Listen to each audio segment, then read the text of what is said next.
Mereka tidak tahu kalau orang tuanya kerjanya semacam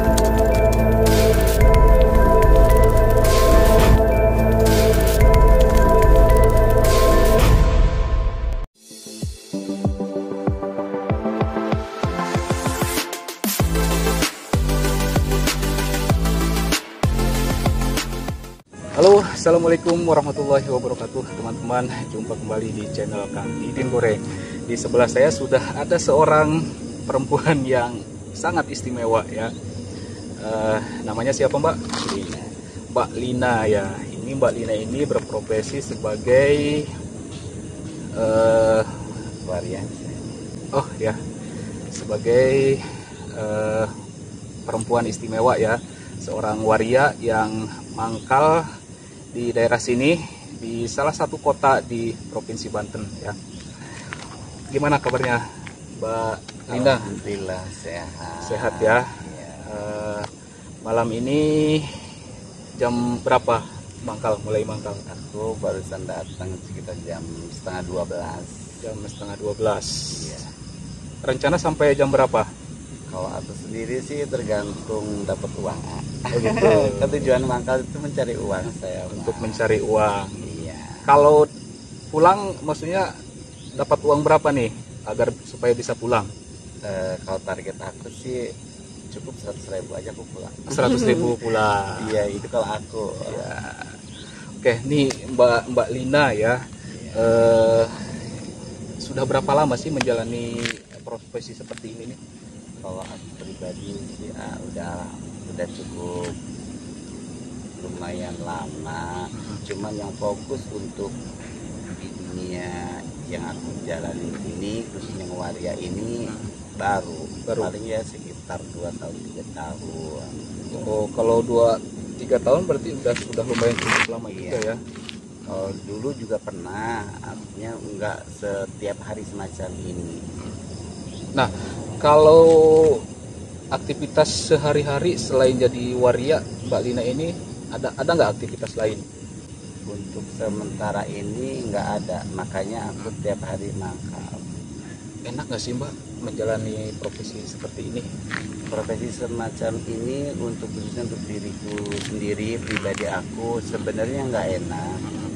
Cuman karena kebutuhan yang saya jalani. Gak enaknya kenapa tuh? Kenapa? Gak enaknya kenapa? Gak enaknya ya kehidupan semacam ini mana enak sih ya. Jujur kalau menurut aku sendiri pengennya nyari pekerjaan itu kalau ada aku maunya yang halal, bukan yang semacam ini. Aku kerja semacam ini karena kebutuhan. Berarti pekerjaan ini merasa nggak halal gitu? Menurut saya emang nggak halal. Nggak halal. Dan emang nggak halal ya? Memang nggak halal. Iya. Iya. Terus mau sampai kapan kayak gini? Sampai ada pekerjaan yang benar-benar bisa mencukupi kebutuhan aku.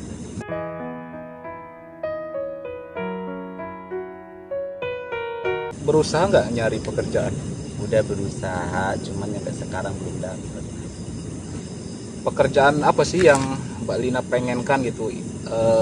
Yang saya tuh pengen jadi ini gitu kan, pengen jadi apa gitu? Apa profesi yang Mbak Lina inginkan gitu? Aku nggak muluk-muluk kerja apapun, yang penting itu menghasilkan uang dan halal. Cuman maaf, walaupun aku bilang apapun itu, kalau bangunan punten ya, untuk bangunan itu bener-bener aku nggak bisa. Selainnya bangunan intinya gitulah. Udah coba dagang? Bukan mau apa sih, pengen mencoba karena aku nggak punya modal. Berarti uang yang didapatkan ini selalu habis dan terus setiap hari karena kebutuhan aku. Nggak nabung? Pengennya nabung, cuman ya karena nggak cukup untuk sisanya itu emang betul-betul nggak ada gitu. Kebutuhan aku banyak, panjang ceritanya kehidupan aku itu, kenapa aku harus begini. Gimana tuh ceritanya sampai kok bisa gitu terjun ke dunia seperti ini? Aku kerja di dunia semacam ini karena kebetulan aku ini punya keluarga.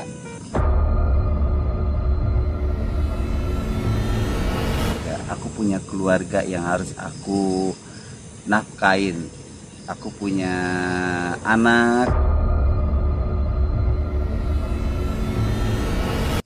aku punya istri, yang itulah yang harus aku nafkahin. Walaupun pekerjaan aku semacam ini, tapi demi apapun, demi Allah, aku kepengen punya pekerjaan yang halal, bukan yang semacam ini. Aku begini karena belum ada pekerjaan. Jadi Mbak Lina ini punya anak, punya istri? Betul, aku punya anak, punya istri. Anak berapa? Aku punya anak 3. 3. Iya. Di mana sekarang anaknya? Ada di rumah. Di kota ini, satu kota? Iya, tinggal di sini. Mereka tidak tahu kalau orang tuanya, bapaknya kerjanya semacam ini. Mereka tidak tahu kalau orang tuanya, bapaknya mereka tidak tahu. Mereka tidak tahu kalau orang tuanya, bapaknya kerjanya semacam ini. Karena aku berangkat dari rumah itu harus dandan cowok, pulang itu harus dandan cowok. Ini mereka nggak nanya gitu ya pas berangkat itu kan malam-malam tuh. Iya. Mereka taunya Mbak Lina ini kemana? Taunya aku jualan. Oh, jadi keluarga, anak dan istri taunya Mbak Lina ini jualan. Jualan ikut teman. Jualan apa tuh mereka tahu? Taunya pokoknya jualan, aku bilang gitu. Aku nggak cerita dan keluarga aku nggak mendetil kerjaan jualan apa enggak. Ya. Mereka nggak curiga gitu. Tiap hari bapaknya keluar, suaminya keluar, pulang pagi. Mereka nggak nanya jualan apa sih Pak gitu. Mungkin di hatinya mereka pernah, mungkin ya. Cuman aku sendiri selalu bilang udah nggak usah nanya tentang aku kerja apa. Yang penting aku tidak mencuri. Aku selalu bilang kayak begitu. Anak tadi berapa? 1? 3. Anak 3. Iya. Yang paling besar? Yang paling besar masih sekolah. Terus yang kedua dan ketiga? Yang ketiga masih TK. Masih TK. Iya. Nah, Mbak Lina ini kan punya keluarga ya, Iya. punya istri nih ya. Otomatis kan kalau boleh saya bilang seorang suami yang normal ya, punya kehidupan yang normal gitu ya. Betul. Sama istri itu gimana cara berhubungan? Iya, selayaknya suami istri semacam itu. Terus kalau sama pelanggan? Ya pelanggan sebisa mungkin saya bisa memuaskan pelanggan selayaknya yang ada di sini. Karena saya begini ya tadi itu semua tentang kebutuhan. Nah, gimana cara berhubungan dengan pelanggan itu kan, sementara Mbak Lina sendiri kan nggak punya, mohon maaf, nggak punya apa ya, alat kelamin perempuan gitu ya. Nah, gimana tuh? Iya. Aduh, saya jadi ceritanya jadi ini ya. Gak apa-apa, Mbak Lina cerita aja. Amat sangat terpaksa aku begini. Jadi sebisa mungkin, walaupun jujur itu bagi saya di luar akal sehat saya. Cuman saya mau mencoba untuk menghasilkan uang, bagaimana caranya. Cuman saya tidak mau yang namanya merugikan orang, termasuk kayak contohnya seperti mencuri atau mungkin menjual obat atau apa kayak gitu. Aku punya prinsip, lebih baik aku menjual harga diri aku daripada aku merugikan orang lain. Lebih baik aku menjual harga diri aku daripada aku merugikan orang lain. Jadi kalau untuk melayani pelanggan, ya seperti teman-teman aku aja yang ada di Bangkalan ini. Bahasanya gimana sih? Aduh.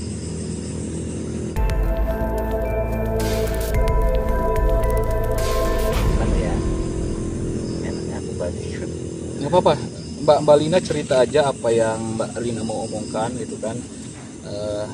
Nggak apa-apa, kalau memang itu jalan hidup Mbak Lina seperti itu, silakan cerita.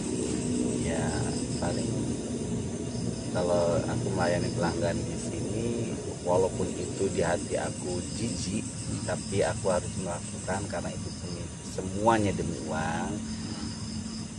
Ya di kocok lah kayak gitu. Yang penting puas gitu. Iya, supaya dia bahasanya semacam itu. Ya. Aduh, saya agak gimana gitu ya. Jujur sangat kaget mendengar pengakuan dari Mbak Lina ini, seorang laki-laki normal. Maksudnya punya keluarga, punya anak, punya istri, dan punya kehidupan rumah tangga yang baik. Tapi di satu sisi karena terdesak akan sebuah kebutuhan ekonomi, sehingga harus terjun ke dunia seperti ini dan berdandan seperti layaknya seperti ini ya, berdandan waria gitu ya. Itu ya teman-teman. Terus gimana nih Mbak Lina ya? Ini obrolan sangat menarik nih ya untuk teman-teman semua. Dandanan Mbak Lina kan seperti ini nih, dan mohon maaf ini dada juga kan dibesarkan nih. Iya. Nah, orang rumah gimana tuh?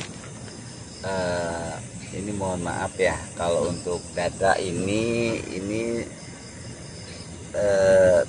bukan disuntik. Pada dasarnya kan aku gemuk, jadi daging yang ada di sini aku tarik di sini, jadinya begini. Jadi membentuk seperti Seperti payudara. Terus kan Mbak Lina kan kesini tuh bawa lipstik, bawa bedak, bawa segala macam peralatan untuk make up ya. Iya. Nah di rumah ini gimana gitu? Nggak ketahuan sama istri? Kebetulan kalau aku bukan dibawa pulang.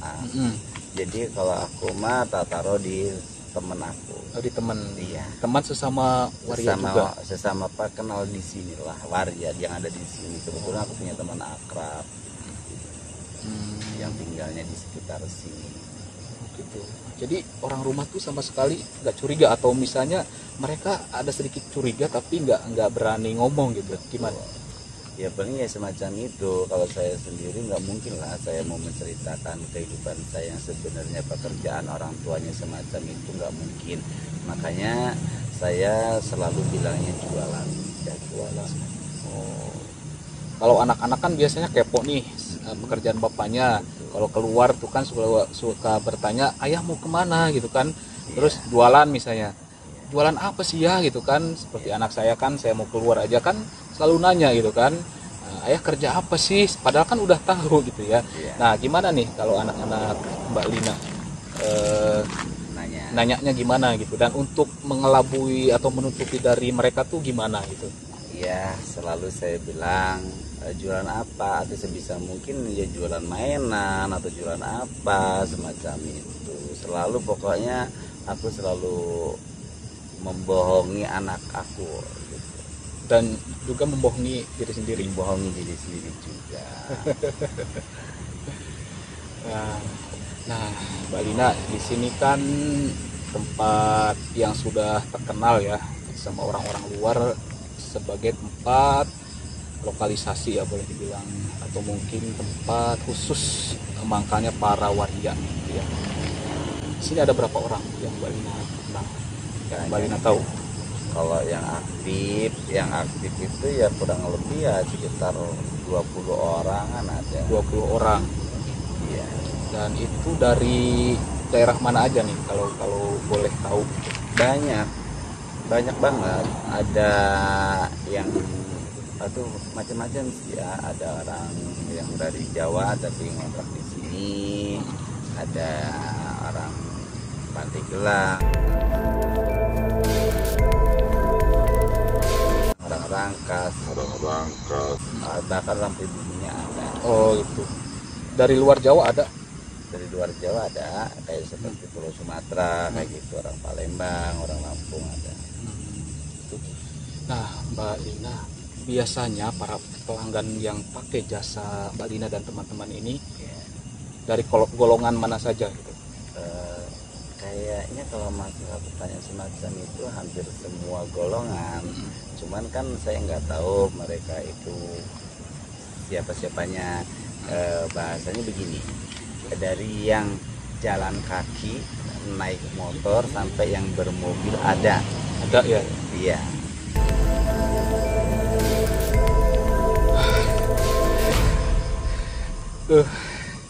Saya jujur kaget mendengar pengakuan Mbak Lina. Ternyata pelanggan beliau dari berbagai kalangan ya, mulai Iya, dari betul, yang berbagai macam kalangan. jalan kaki ya, ada jalan kaki, Ada naik motor roda 2 sampai beroda empat, ada. dengan roda 4 ya. Tuh. Ini sebuah fakta yang sangat mencengangkan ya.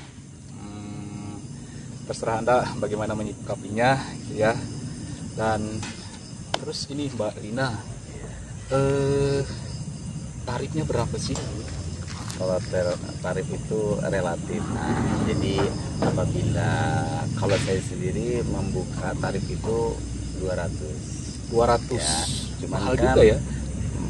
Cuman kan begini, nggak semuanya tamu itu berduit, tapi ada yang contoh lah, aku cuma punya uang 50. Oke, cuman kalau saya sendiri minimal 50.000. Minimal 50.000. Iya, itu kalau saya. Berarti yang paling tinggi berapa nih masang tarifnya? Kalau aku masang tarif paling tinggi itu gini, kalau untuk orang pejalan kaki, contoh lah kayak gitu, kan kelihatan yang orang berduit sama yang enggak itu. Contoh kalau orang yang biasa yang kita lihat cuma jalan kaki, paling ya 50 sampai 100 lah kayak gitu. Tapi kalau dia itu bermobil mewah gitu, ya saya bisa menggunakan tarif sampai 500-600. Cuman mereka paling ya namanya segitu kan 200 lah. Tapi enggak semuanya dia main enggak. Tapi ya pernah ada yang dapat segitu, pernah. Nah, antara yang 50 nih sama yang sampai 500 nih misalnya, itu pelayanannya beda.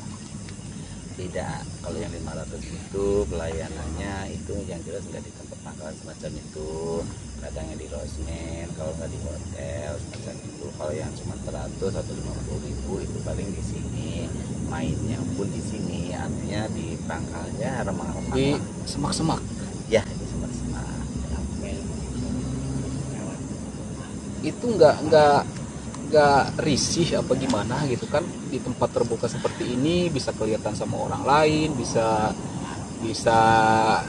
kemana-mana gitu loh pemandangannya. Di tempat terbuka seperti itu nggak risih. Sebenarnya kalau mau risih sih risih, cuman karena demi uang, demi kebutuhan saya lah, khususnya saya gitu.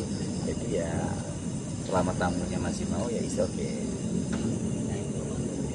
Nah itu ya, saya penasaran nih teman-teman gitu ya, bukan maksudnya untuk mencas gimana ya, saya ini ingin mengungkapkan fakta gitu ya kepada teman-teman bahwa memang profesi seperti ini nih sudah ada sejak dulu gitu ya.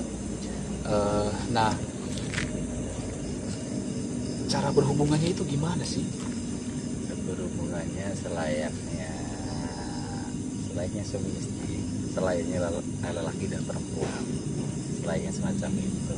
Tapi kan Mbak Lina ini punya sesuatu yang sama dengan laki-laki gitu ya. Betul. Jadi gini, Gimana cuy cara ngaturnya supaya nggak tetot-tetot lah misalnya seperti itu? ya paling gimana sih, ada susah kayak menjelasnya itu. Kalau masalah itu kan mungkin si laki-laki atau tamu itu memang dia suka sama saya atau mungkin sama waria, jadi secara tidak langsung dia udah ngerti lah permainannya tanpa diajarin sih, kalau menurut saya semacam itu. Nah, Mbak Linanya sendiri pas saat berhubungan itu apa yang dirasakan gitu?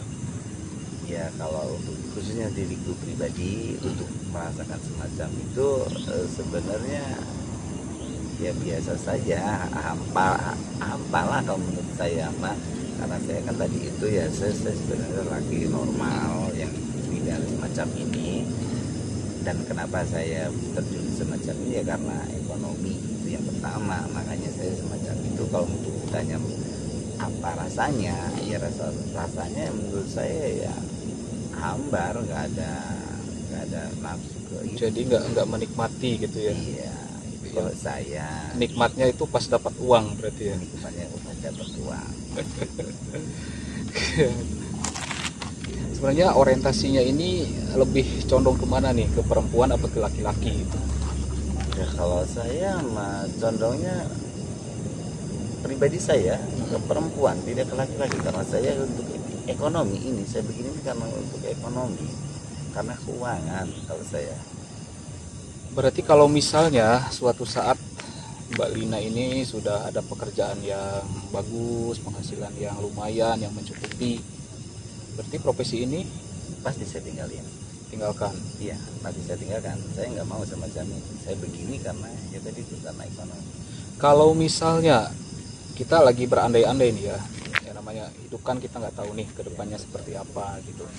Tapi misalnya nasib menetapkan Mbak Lina harus terus dalam kesusahan, misalnya ini ya, Iya, mudah-mudahan tidak sampai seperti itu ya. iya, Misalnya tetap susah, tidak ada pekerjaan, iya. tidak ada penghasilan yang tetap dan mencukupi, Betul. berarti mau sampai terus seperti ini?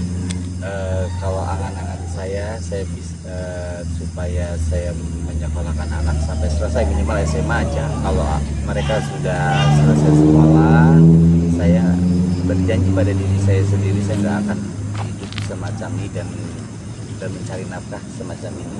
Andaikan ada yang pekerjaan yang minimal layak lah, nggak harus begini, saya pun akan meninggalkan. Jangankan nanti sekarang pun saya bersedia dan saya siap meninggalkan dunia yang semacam ini. Itu kalau saya. Oke, gini Mbak Lina, ya saya sedikit mau ini ya, maksudnya namanya kita hidup kan pasti ada titik akhirnya gitu ya. Apa yang Mbak Lina pikirkan gitu dengan profesi seperti ini pada saat kita harus bating misalnya, harus meninggal gitu. Saya cuma berharap mudah-mudahan Allah yang kuasa mencabut nyawa dalam keadaan saya tidak semacam ini. Jadi mudah-mudahan juga Allah memberi jalan pekerjaan, suatu pekerjaan yang tidak harus semacam ini. Bukan berarti saya tidak berusaha. Saya mau berusaha, bahkan udah berusaha yang pekerjaan yang halal yang tidak semacam ini. Saya merasa berdosa menafkahi keluarga saya, anak istri saya dengan jalan yang semacam ini.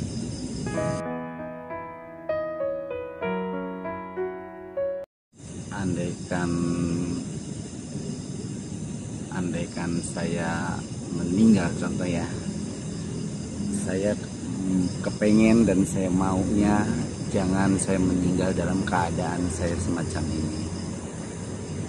Saya mau dan mudah-mudahan Allah memberi jalan untuk saya mencari nafkah tidak dengan jalan semacam ini. Saya mau kerja itu, mencari nafkah itu dengan jalan yang halal apapun bentuknya. Saya begini karena kebutuhan. Oke Mbak Lina, anak-anak dan istri di rumah telah menganggap bahwa Mbak Lina ini sebagai seorang ayah dan suami yang baik, yang berjuang untuk keluarga gitu ya. Tapi pada kenyataannya bertolak belakang dengan apa yang mereka anggap selama ini gitu ya, selama 3 tahun ini. Ternyata Mbak Lina berprofesi sebagai PSK dan sebagai seorang waria. Gimana Nur? Kalau suatu saat mereka tahu, suatu saat mereka apa yang dilakukan seorang ayah ini ternyata jauh dari harapan mereka. Mungkin saya kalau andaikan mereka tahu, anak istri saya tahu, saya langsung mau minta maaf apapun yang saya lakukan untuk keluarga. Jadi begini, saya di sini saya langsung minta maaf sama keluarga saya, khususnya anak dan istri saya. Untuk istri, ibunya anak-anak, maafkan kesalahan saya melakukan pekerjaan ini untuk keluarga. Saya begini, saya mencari jalan nafkah yang tidak halal. Ini hanya untuk keluarga, untuk anakku tersayang. Maafkan bapakku. Selama ini bapakku bohong. Bapak selalu bilang kerja, tapi pekerjaan bapak semacamnya. Aku berjuang, bapakku ini berjuang demi kalian. Apapun yang bapak kerjakan untuk kalian. Maafkan kesalahan bapak, maafkan kesalahan suamimu ini. Maafkan, hanya satu, maafkan. Ini tadi kisah Mbak Lina ya, yang berjuang ya demi keluarga, tapi dengan cara seperti ini, dan keluarganya tidak tahu, istrinya tidak tahu, anak-anaknya tidak tahu. Tapi ya profesi Mbak Lina yang sudah dijalankan selama 3 tahun menjadi seorang waria dan PSK ya, keluarga tidak tahu. Dan menurut Mbak Lina sendiri, mereka dinafkahi dengan uang yang tidak halal. Apa Mbak Lina ada rencana untuk berubah? Ada, untuk berubah itu selalu ada. Yang jelas saya mau ada pekerjaan yang tidak jalannya semacam ini. Ya, semoga apa yang diniatkan oleh Mbak Lina segera terwujud, sehingga Mbak Lina cepat ya meninggalkan profesi seperti ini. Amin. Ya, semoga mendapatkan pekerjaan dengan cara yang halal, yang tentu diridhoi oleh Allah, dan tidak lagi membohongi keluarga, dan tidak lagi memberi nafkah keluarga dari jalan yang haram. Terima kasih teman-teman telah menyaksikan video ini. Terima kasih Mbak Lina, semoga cepat menemukan apa yang diniatkan ya. Amin. Dan saya berharap nanti suatu saat kalau ketemu Mbak Lina sudah berubah menjadi lelaki yang sesuai dengan kodratnya begitu ya. Oke Mbak Lina, terima kasih untuk teman-teman yang sudah menonton video ini. Saya juga ucapkan terima kasih. Saya Kang Didin Goreng. Assalamualaikum warahmatullahi wabarakatuh.